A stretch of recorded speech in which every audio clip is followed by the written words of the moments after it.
अस्सलाम वालेकुम।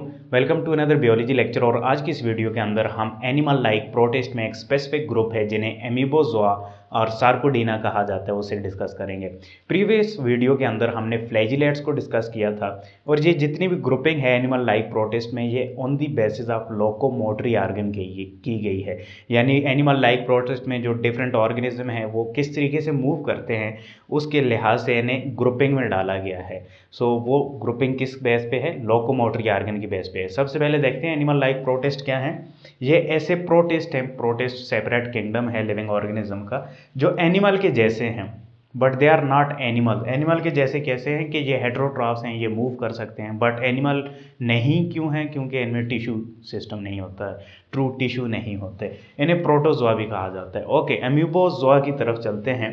Previous video में हमने फ्लैजिलेट को डिस्कस किया था, जिसमें हमने देखा था कि flagellates by the help of flagella move करते हैं, जबकि एम्यूबोजोआ जिन्हें सार्कोडीना भी कहा जाता है, they are characterized by the presence of pseudopodia. इनकी बॉडी में सीडोपोडिया की फॉर्मेशन होती है। सीडोपोडिया क्या है? Pseudo mean false and podia mean arms और फीट भी कह सकते हैं। यानी इनके ट्रू कोई मूवमेंट के लिए आर्म्स या बाजू या पाँव नहीं होते, फॉल्स आर्म होते हैं। वो क्या होते हैं? ये इस तरीके से फिंगर लाइक प्रोजेक्शंस होती हैं। ये आपको नज़र आ रही है, ये फिंगर लाइक प्रोजेक्शन है, ये फिंगर लाइक प्रोजेक्शन है। इन्हें सीडोपोडिया कहा जाता है। ये इसे इलोंगेट करते हैं, कॉन्ट्रैक्ट करते हैं। यहाँ से ये वाली प्रोजेक्शन बाहर निकल जाएगी, कभी ये वाली प्रोजेक्शन बाहर निकल जाएगी।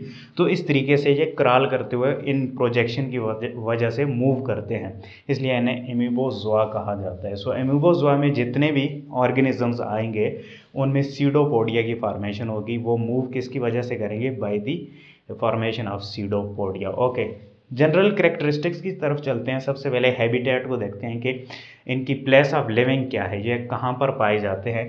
दे लिव इन मैरीन, ये समुद्री पानी में आपको मिलेंगे, फ्रेश वाटर में मिलेंगे, and they are also found in damp soil, जो नम मट्टी वगैरह है वहाँ पर भी एमीबोजोआ प्रेजेंट होते हैं। न्यूट्रिशन की बात करते हैं, अपनी खुराक कैसे प्रिपेयर करते हैं, कैसे खुराक हासिल करते हैं। दे आर हेट्रोट्रॉफिक, ये अपनी खुराक खुद नहीं बना सकते, ये दूसरे सोर्सेज पर रिलाई करते हैं। इनमें कुछ आपको फ्री लिविंग मिलेंगे। फ्री लिविंग ऐसे होते हैं जो फैगोसाइटोसिस से खुराक खाते हैं, दूसरे ऑर्गेनिजम्स को खाकर या फूड पार्टिकल को खाकर जो है ना अपना गुजर बसर करते हैं।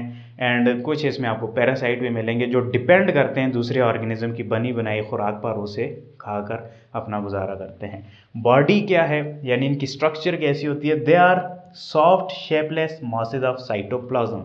ये साइटोप्लाज्म की एक सॉफ्ट शेपलेस मास होता है, यानी इनकी कोई स्पेसिफिक शेप नहीं होती। कभी ये ऐसे होंगे, कभी इनकी शेप चेंज होकर ऐसे हो जाएगी, ठीक है। इनकी कोई स्पेसिफिक शेप नहीं होती। Okay, they change its shape, that's why I right here.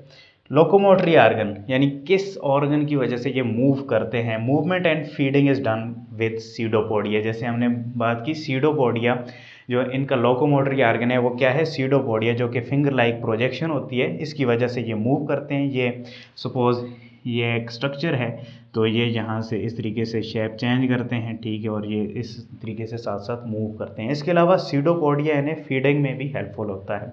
यानी ये खुराक, यहाँ पर खुराक है तो इस तरीके से सीडोपोडिया इलोंगेट होगा, ठीक है, इलोंगेट होगा और इस खुराक को डाइजेस्ट कर लेगा, ठीक है। खुराक इसकी बॉडी के अंदर एंटर हो जाएगी। सो फीडिंग भी करते हैं और ये मूव भी करते हैं with the help of pseudopodia. Okay, reproduction की तरफ चलते हैं। They reproduce asexually. Most amoebozoa जो है वो एसेक्सुअली रिप्रोड्यूस करते हैं, और asexually by mean of binary fission, जिसमें एक जो सेल है वो 2 में डिवाइड हो जाता है, और मल्टी फिशन जिसमें एक सेल 4 और इससे भी ज़्यादा सेल्स में डिवाइड हो सकता है। So they are divide by mean of binary fission और मल्टीपल फिशन, जिसे एसेक्सुअल रिप्रोडक्शन कहा जाता है। They also form cyst in unfavourable condition. Okay, जब बाज़ कंडीशन फेवरेबल नहीं होती तो ये रेप्लिकेशन करना बंद कर देते हैं, एसेक्सुअल रिप्रोडक्शन बंद कर देते हैं, और इनके ऊपर एक सिस्ट सी बन जाती है, एक round covering sac like structure बन जाती है, जिसके अंदर ये अपने आप को पैक कर लेते हैं, और ये अनफेवरेबल कंडीशन में ये स्ट्रक्चर इन्हें हेल्प करती है सर्वाइव करने में। और जब भी इन्हें फेवरेबल कंडीशन मिलती है दोबारा से ये रेप्लिकेट और रिप्रोड्यूस करना शुरू कर देते हैं। डिजीज़ की तरफ अगर हम जाएँ तो एंटमीबा हिस्टोलिटी का एक स्पीशी है एमीबोजोआ में, जो कि एमीबिक डायसेंट्री काज करती है। डायसेंट्री एक डिजीज़ होती है जिसमें मोशन हो जाते हैं बहुत ज़्यादा, और मोशन में साथ में ब्लड भी जो है वो भी सिक्रीट होना शुरू हो जाता है। So very dangerous disease. Okay, ये एक एमीबा की स्ट्रक्चर है क्यों, और ये यूनिसेलुलर होते हैं मोस्टली। सो ये सिंगल सेलुलर होते हैं, इनमें न्यूक्लियस होता है, सम टाइम मल्टी न्यूक्लियस भी प्रेजेंट होते हैं, बट एक न्यूक्लियस तो डेफिनेटली प्रेजेंट होता है। इसके अलावा साइटोप्लाज्म होता है, ये जो वैकेंट एरिया है, और साइटोप्लाज्म में डिफरेंट ऑर्गेनेलीज भी प्रेजेंट होते हैं, जैसे माइटोकॉन्ड्रिया भी होगा, ठीक है, और गोल्जी बॉडीज, एंडोप्लाज्मिक रेटिकुलम, ये सारे ऑर्गेनेलीज साइटोप्लाज्म में प्रेजेंट होते हैं। और इसके अलावा एक प्रोट्रूडिंग फिंगर लाइक स्ट्रक्चर्स होती हैं, ये आपको नज़र आ रही है, ये जितनी भी फिंगर लाइक स्ट्रक्चर्स हैं ये क्या हैं, ये सीडोपोडिया हैं, जिनकी वजह से ये मूव भी करते हैं और फूड फीडिंग का काम भी करते हैं। So that's all for today lecture. Hopefully lecture आपको समझ में आया होगा। नेक्स्ट लेक्चर तक के लिए मुझे इजाज़त दें। शुक्रिया, अल्लाह हाफिज़।